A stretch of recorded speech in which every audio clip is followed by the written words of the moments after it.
আসসালামু আলাইকুম। বছরের এই সময়টা আসলে আমাদের ছাগল নিয়ে পড়তে হয় অনেক মহা সমস্যার মধ্যে। টানা ২ দিনের বৃষ্টির কারণে আমাদের কোলায় পানি জমে গেছে এবং এর জন্য আমরা ছাগলগুলোকে ভালোভাবে ঘাস খাওয়াতে পারছি না। কারণ আমরা কেটে যে ঘাসটা খাওয়াই, ওই ঘাসটা এখন পর্যন্ত কোলায় হয় নাই।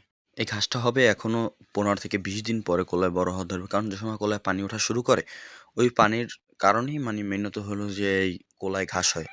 বিভিন্ন ধরনের ঘাস হয়, বড়, বড় ঘাস হয়। ওইগুলো আমরা ছাগলকে এনে খাওয়াতে পারি। কিন্তু এখন পানি না হওয়ার কারণে এখন তো পানি কেবল ওঠা শুরু করছে এবং পরবর্তীতে এই পানি থেকেই এই ঘাসগুলো হবে এবং এই ঘাসগুলো এনে আমরা ছাগলকে খাওয়াতে পারবো। আর এতদিন শুকনোর সময় আমরা তো ছাগলগুলো ছেড়ে দিতে পারতাম, কিন্তু এখন এই বৃষ্টি হওয়ার কারণে আমরা আর ছাগলগুলো ছেড়ে দিতে পারছি না। তাই আমাদের ছাগলকে ঘাস খাওয়ানোর জন্য অনেক সমস্যা হচ্ছে। যেমন এই ২ দিন বৃষ্টির কারণে আমরা ছাগল কোলায় নামাইতে পারি নাই।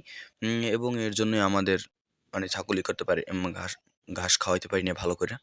আজকে দুপুরবেলা রোদ ওঠার পরে ছাগলগুলো একটু কোলা নামাইছিলাম, কিন্তু এমন অবস্থা কোলার ভিতরে যে কোলায় ঘাস খাওয়ানো সম্ভব না, কোলায় পানি উঠে গেছে পুরো। তাই আমি কিছু ঘাস কেটে এনে তারপরে ভুসি মেখে তারপর ছাগলকে দিলাম। দেখি তারা কেমন খায়। এবছর এই ১ম এইরকমভাবে ছাগলকে দিলাম। গতবার দিয়েছি, কিন্তু এই শুকনো সিজনে তো আর এরকমভাবে ঘাস কেটে দেওয়া যায় না। কিন্তু দেখতেছি মাশাআল্লাহ আমার ছাগলগুলো আগের মতোই ঠিকই খাচ্ছে। গতবার তো আর সব ছাগলগুলো ছিল না। কারণ এবার যেগুলো বাচ্চা আছে ওগুলো তো আর গতবার ছিল না। গত বছরের ছাগলগুলো এবং এবছরের নতুন বাচ্চাগুলো মাশাআল্লাহ সবাই অনেক ভালো করে এই ঘাসগুলো খাচ্ছে। আমাদের এই গ্রামে অনেকের ছাগল আছে যাদের ছাগলে কাটা ঘাস খায় না। কিন্তু আল্লাহর রহমতে আলহামদুলিল্লাহ আমার ছাগলগুলো সবগুলোই কাটা ঘাস খায় এবং এর জন্যই আমাদের প্রতি বছরের যে দানাদার খরচটা একটু কম লাগে।